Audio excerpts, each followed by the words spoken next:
Dans toute démarche spirituelle, au commencement, nous avons besoin d'un directeur spirituel. Car l'âme, avant de recevoir la grâce du Saint-Esprit, est en lutte plus intense avec l'adversaire et elle est incapable, livrée elle-même, de résister à ses séductions. Ne commence pas ta vie de prière sans un père spirituel. Ne pense pas dans ton orgueil que tu peux te débrouiller seul, même avec des livres. Celui qui pense ainsi succombera à la tentation. Mais il a déjà succombé. Par contre, l'humble aura l'aide de Dieu. Si tu ne peux trouver une personne expérimentée, tu dois demander conseil à un ami, quel qu'il soit. Alors, le Seigneur lui-même te protégera à cause de ton humilité et te guidera. Humilions-nous et le Seigneur nous fera goûter la force de la prière de Jésus et l'Esprit Saint instruira nos âmes. Revêtons-nous de l'humilité du Christ et le Seigneur nous fera goûter la béatitude de la prière.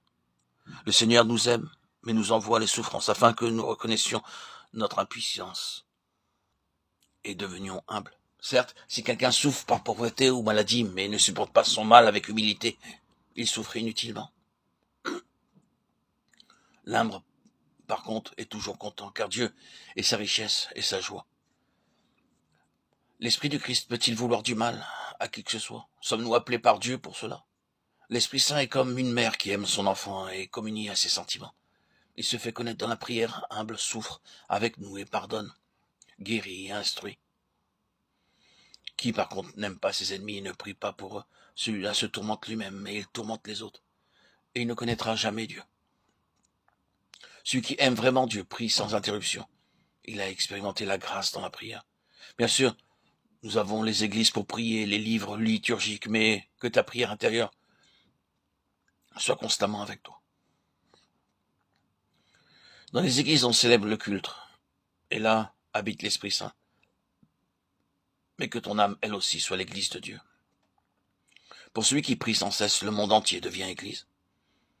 Il n'en est pas ainsi de tous. Bien des hommes prient des lèvres et préfèrent prier à l'aide de livres. Bien sûr, le Seigneur accepte la prière.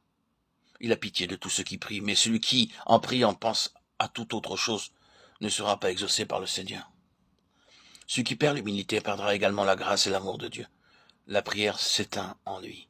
Mais celui qui a surmonté ses passions et épousé l'humilité obtient de Dieu sa grâce. Il prie pour ses ennemis comme pour lui-même. Il prie pour le monde entier avec des larmes de feu. Quand j'ai reçu la grâce du Saint-Esprit, j'ai connu que Dieu m'avait pardonné mes péchés. Sa grâce m'en rendait témoignage et je pensais n'avoir besoin de rien d'autre. Mais il ne faut pas penser ainsi. Bien que nos péchés soient déjà pardonnés, il nous faudra nous les rappeler toute notre vie, dont dans la componction et le repentir. Moi, en n'agissant pas ainsi, j'ai perdu la componction et le repentir et j'ai eu à souffrir beaucoup de la part des démons.